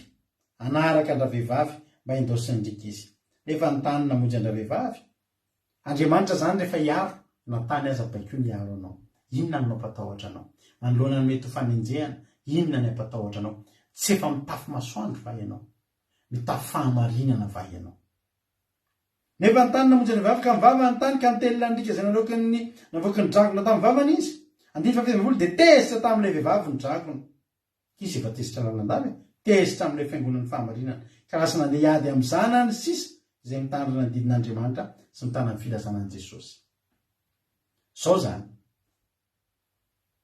Tsisy azony natao tsony ho an'ilay fampianarana. Le fiangonana matsy zao le vehivavy mitafy masoandro matsy zao dia efa tsy vatana azo ataony inona tsony. Fampianarana io. Aleluia. Le vehivavy mitafy masoandro zany ety efa tsisy azon'ilay mianarana atao amin'ny tso satria efa vadika fampianarana. Any anatin'ny foniny olona, anatin'ny sain'ny olona, ny azony atao sisa dia manenjika an'ilay zanany amin'izay. Ija daholo amin'izay ary ny zanany. Zanaka sisa. Matoa misy hoe zanaka sisa dia nisy zanaka be dia be zany teo. Fa ny ankabetsahan'ireo zazo hoe dia nikitihan'ilay dragona tamin'ny rambony. natsanga n'le vehivavy janga de voasariky ny vehivavy janga ny famirapiratany ivelany sy ny teny maro izay to milaza fahitana to milaza fanambarana nefa hevi-diso saindaliny satana fa misy kosa ny zanaka sisa inona mahatonga andreo mbola zanana sisa izay mitandrina ny didin'Andriamanitra sy mitandrina ny filazanan'i Jesosy de teny aminao diso fetsika mitandrina didin'Andriamanitra ozy ny olona tery saina be nareo fa mbola tandremanareo ny didin'Andriamanitra ozy ny olona efa tsy zanontsony zao fa andro fahasoavana zao ny zanaka sisa tompoko sy nisy nidiran'izany fahasoavana zany fa zay mitandrina ny didin'Andriamanitra sy mitandrina ny filazanan'i Jesosy na hoena na hoaingana na roviana na roviana ny antony nitsanganan'ny fandarin'andramoka izao dia mbola vola zanaka sisa ary efa ela ny omanana tamin'izany mety mieritreritra ny hoe raha kiradeo zany ge zavatra tsy mivoatra ny eo ihany ny eo endriavana tsy de tena nifantoka tamin'ny fivoarana hoe ahoana fa mifantoka amin'ny fitehirizana fa mbola volana andreo zanaka sisa mbola mitana zany hoe raha jerena nge hoe démodé zany mbola mitana ohatry resinao zany efa am'izao 2023 zao de mbola nao paty d'éléphance de rigue ohatry ny tamin'ny taona 1970 de Brown de any Akatso any université Akatso misy rangaha zay tseky na mbola any zay rangaha zay izy mitazona le fisay le andro taloha le manao Brown reny de manao le akanjo ohatry ny fohitanana kely de paty d'éléphant be de rigue reny foana ny akanjo mihezanay tamin'izany izy tsy taitra am'izany izy mitany mandeha izy de hitany hoe voaina ny akanjo de ohatry misy vovolotratra ohatry ny amin'ny bonnet M iny ohatry le pila amin'ny bonnet M iny raha izy zany am'izao fotoana zao taona 2023 ny olona efa manao pataloha miboritsaka daholo ianao mbola manao pataloha velondrirana foana satria zay no nalaza ozy olona tsy maharaka mihitsy nareo ahita olona zany ianao mbola radio kasety ihany ny anondra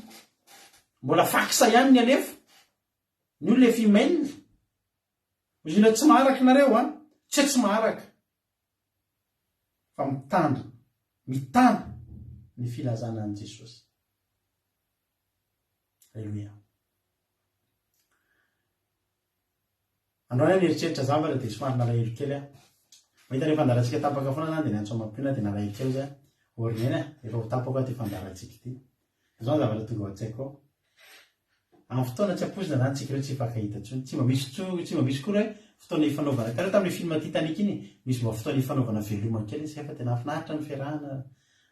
fiarahana erikaraka tena ahoana moa zany tena nafinaritra ny fiarahana ranabaviliana nafinaritra fa de tsika hoe tsisy fotoana ifanaovana zany amin'ny fotoana tapaka de tapaka de tsita ny ahitaminareo sisa hoe aisa toy zay mantsy mampino tsika zany de ohatran'ireny le société ikatony reny le faorianao misy an'le ohatra société hoe manao cessation d'activité midéposer bilan société rehefa ohatra hoe tsy araka zany le izy tsy namokatra zany le société de midéposer bilan ianao midéclarer faillite de amidiny fananana de any zany anerinany zany iteny zay hoe misy tamantsika efa nanao an'izany tamin'ny 2018 tantsika nanavao fitaovana de nandefa anao sa tamin'ny Facebook hoe anareo fiangonana na olona mpanao fitoam-bavaka de mivarotra andreto etandreto zay matériel-na resaka sonorisation micro de ampli de baffle zany tsika mbola nampiasa an'izany tamin'ny fandaratsika rehefa sabata de amidy de nisy olona nanontany ana fa anareo tsy hanao ntsony fa mandriana amidy de izy zay anao fa manavao fitaovana halleloia tamin'ny pentecoste kosa tsika mba nanavao fitaovana ndray manareo zaty de mba niarina hita fitaovana nafinaritra kokoa de anerinany zany nareo mety écran plat reo décoration tsika reo amidy vahatra écran plat zany ny akiradio vahatra haut-parleur vahatra bluetooth vahatra ordinateur fa maninona cessation d'activité palahelo be tena latsaka andramasoko nyetreritra zany hoe zaharery tao ampiasana ndry de hita zany de azao ny société raha manidy an'ry société any manao déposer bilan manao cessation d'activité dia satria tsy namokatra izy isika raha tonga ny fotoana anidy an'izany akiradio zany tsika tsy namokatra tsika zay manokana zay mivady zao mba tenenay anareo ry havana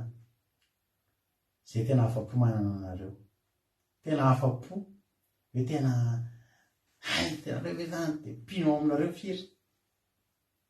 ao ry havana vitsiny ao fa zao nomena azy ny lakile halleloia nomena anareo ny raha ny zanak'ondry notoriana taminareo ny filazana an' Jesosy Kristy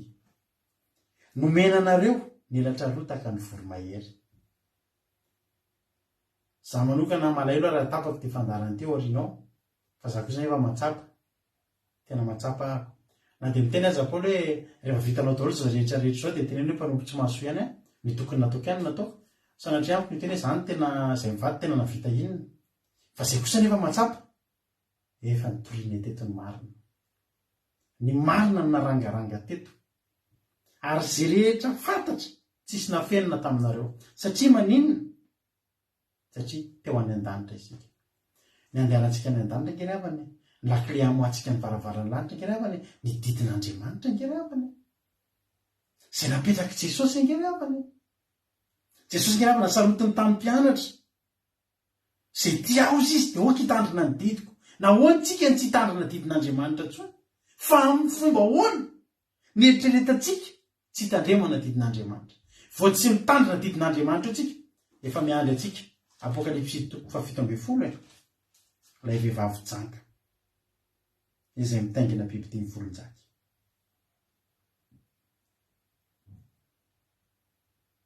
ilay nijangajanga mitondra ny olona amin'ny fijangajangana lehibe dia amin'inona ilay fijangajangana ny fialana amin'ilay fampianarana ilay nitafiana masoandro teo aloha fa ny salorana ilay famila piratana ilay volonjaka izay nentin'ilay dragona ilay dragona nge ravana fetsy rehefa tsy azony aty ianao dia azony ary tsy azony any amin'ny fanimpotsampy ianao dia hidirana any am-piangonana hidirana any amin'ny lafiny ara-panahy dia any ianao no asiny dia ho ny ten'Andriamanitra hoe milaza ny tenano izy nefa tsy izy any amin'ny Apokalipsy izay nanao ny tenano izy ho izy inona moa le izy nanao ny tenano kristianina nanao ny tenano mitazona fahamarina nefa tsy izy manapatra ny fiangonana fito Jesosy alleloia ho any an-dantritsika rehefanao malala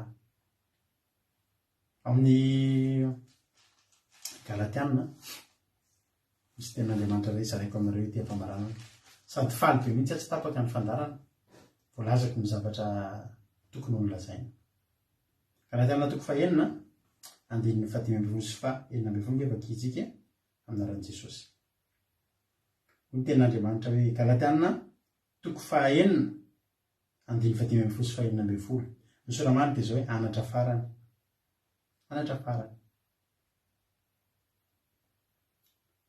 hoy Paoly hoe sady feno kely any ny foko mitantara mitory an'izany sy miteny anareo an'izany ahako alleloia Galatiana 4:9 andininy 10 sy 11 fa samy tsy mahasoana ny famorana na tsy famorana fa ny olom-baovao ary rehetra mandeha araka ty fitsipika aty dia ho aminy ane ny fiadanana sy ny famindrapo ary ho amin'ny Israelin'Andriamanitra ny Israelin'Andriamanitra zany dia ilay fiangonana ao an-danitra ao ny tson'Andriamanitra ny fiangonana ao an-danitra ao dia Israelin'Andriamanitra amin'izao sisy zao izy andininy 17 dia oka tsisy anahirana atsony fa za mitondra ny mariky Jesosy voatomboka eo amin'ny tenako ry havana teny amintsika ty fandaratsika ity dia en ligne tsika reto tsisy an'izany hoe mioana itsatsabata zany hoe andehanao fotoam-bavaka na isaky ny larobina ohatr' zany any mitoerana zay misy anareo anynareo tsy mba fantatra izay zavatra ataonareo any mety misy aminareo regny misarin-doso manao zipo lava rehefa miona aminay eto anaty zoom eto anaty fandarany fa mety any amin'ny toerana misy anareo nareo mety mbola mijejojejo, mety mbola manao sorta kely sy tsy fahamasina rehetrarehetra rehetrarehetra iny kely havany ny tena rony tsy mahasona ny famorana na tsy famorana taloha dia ny famorana ihany nosy izy ny tena rony hoe front daholo mantsy Jakoba front ny taranakao reo ny afantarana ary io hitavita tamin'ny Goliath zinona moa lehilahy tsy mifory io zany hoe famorana endrika mahazanaka Andriamanitra tandremo sao dia misy mieritreritra hoe forana fotsiny nefa tsy ny tonga olom-baovao mbola any ambavany dragona ihany ianao ry havana sao dia hoe zahay tandrina sabata nefa ny ambadika any mbola ratsy lavitra no tsy nitandrina sabata ny olom-baovao aza dino ambony ny zavatra rehetrarehetra okanao olom-baovao okatra ny anatinao any tsy azo ny satana ataony ianao tsy nendrika ivelany any fatra ny anatiny hony eo akaiky any Galatia toko 4:4 hony tenin'Andriamanitra hoe fa Jerosalema any ambony kosa izay rentsika dia tsy mba handevo fa voasoratra hoe falira momba izay tsy niteraka netsory sy minanana ana ianareo izay tsy mbola nejijaja fa ny zanaky ny mpitondra tena dia maro ny any manambady isika ary rahalahy dia zanaky ny fiteny fikasana tahaka an'Isaka zara tiana tenenina dia izao hoe ny tena marina izao fitoriana fahamarinana izao dia tokony ho momba izao tokony ho momba ary hoy ny tena Andriamanitra hoe mampangididy sofina anareo ny tenin'ny fahamarinana sarotra ry havana amin'ny mampita an'izao filazantsara torian'izao fandarantsika izao sarotra eny fa na dia dimy taona zao tsika nitory teto mbola misy aminareo reo ihany rehefa tonga amin'ny fitoriana fahamarinana mahavaivay dia miala kely aloha herinandro sy roa herinandro satria tezitra satria tsy navelananao lokomena tezitra satria tsy navelananao pataloha tezitra satria voatotoana ny fijejojejoana sy ny zavatra isan-karazany sarotra ho an'ny fifohazam-panahy sarotra ho an'ilay vehivavy mitafy fahamarinana niteraka amin'izao andro farana izao fa izao ao ambony ao misy rentsika mijery antsika Jesosy ny lohan'ny fiangonana mahatonga antsika rehetrarehetra mbola eto dia Jesosy momba antsika ary za mahatoky fa manam-piaviny dia ny zanaky ny mpitondra tena ho ny tena Andriamanitra dia mariny ny any manambady mpitondra tena kely raha zao fandarina rahanao zao mpitondra tena kely be fahavalo tsy indray mandeha tsy indroa zay mahita na dia mpanompon'Andriamanitra zao ihany ary dia manenjika an'izao fandarantsika izao ary mavita manao fampianarana mihitsy raha mitorytsika androany mitory fahamarinana raha pitrany tsely dia misy mpanompon'Andriamanitra ao mety malaza lavitra noho ny tenako mahazaka olona lavitra bepeno lavitra noho ny tenako manangana fampianarana manohatra ny zavatra iny tsy olana nefa izany tsy olana mihitsy izany ny zavatra mahafaly anay dia zao mbola reo ihany nareo tsy nasaka anareo tsy atao batisy ireny raha iny atao batisy atao amintsika fa tsy azonareo an-tsaina ny fifalianay mivady aty sy ny fifampiarabanay andramomaso misy olona rehetra vita atao batisy izany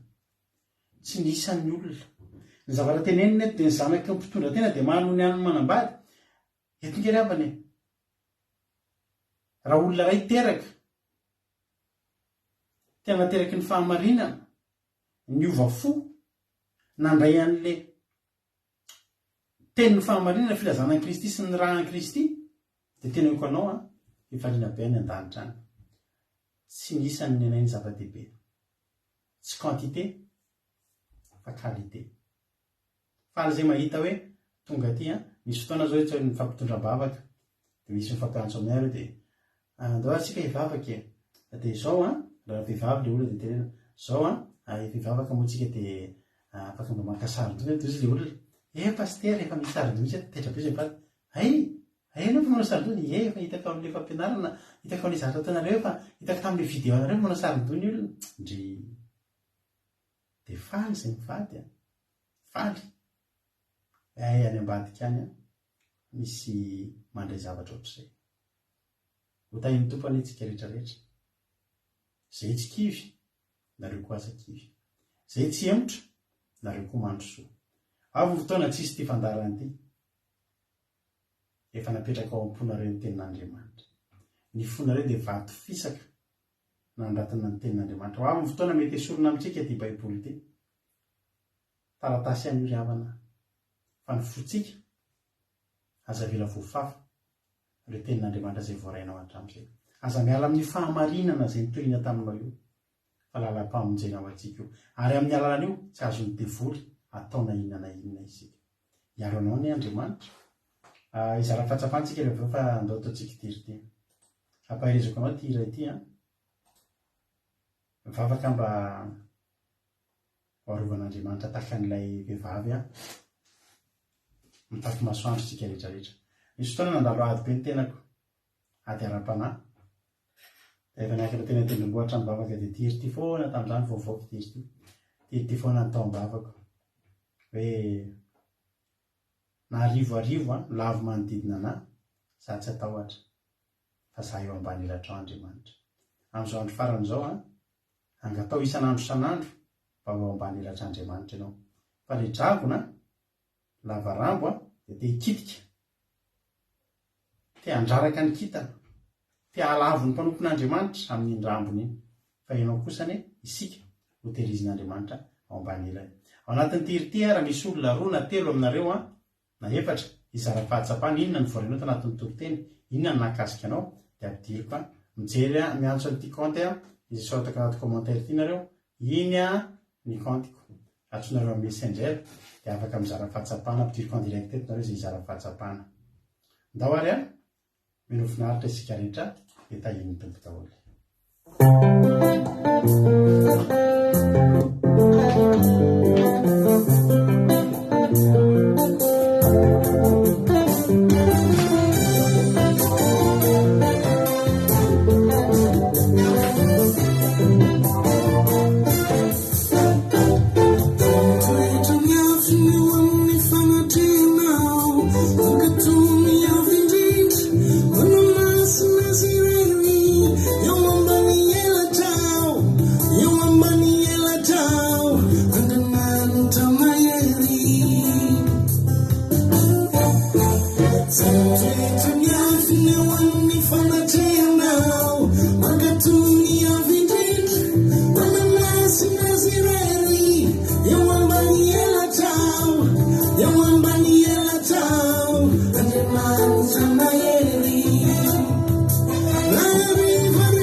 See ya,